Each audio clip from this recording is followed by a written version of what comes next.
More on the investigation into the AirAsia crash and the current challenges for search crews. We're joined by Mitch Garber. He's Senior Managing Consultant for Engineering Systems. It's a firm dealing in engineering and scientific investigation and analysis. Mitch, why don't we just start with what James was saying?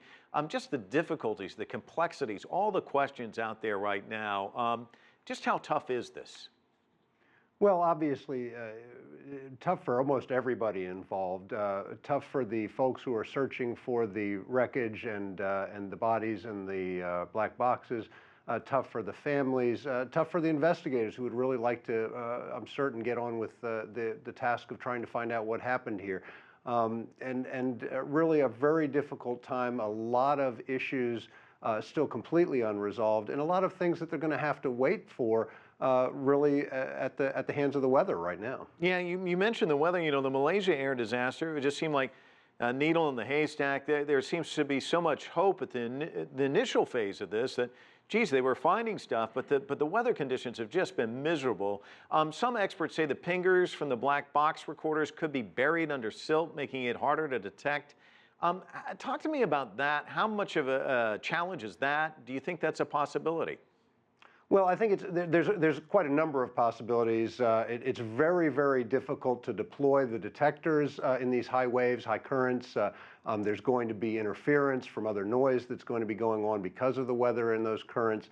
And of course, the pingers themselves may be damaged or may be buried and or blocked, and that may be making it more difficult to detect those sounds as well. Of course, in this case, the pingers may not be quite so critical, given that the authorities seem to feel fairly confident that they've identified a fairly significant portion of what they believe to be the wreckage itself. So it's not a matter really necessarily of finding that needle in a haystack as you describe it. At least they've got a pretty good idea now of where the haystack is. Well, let me ask you about that, because if let's say they don't find the black box, what clues might these other parts of the plane provide? I mean, obviously it's pieces of a puzzle. It's not all the pieces, but is it enough? Well, you can find certain things out. There are certain things that you can determine. You can usually determine, you know, how did the aircraft impact the water? Was it in one piece? Was it in many pieces?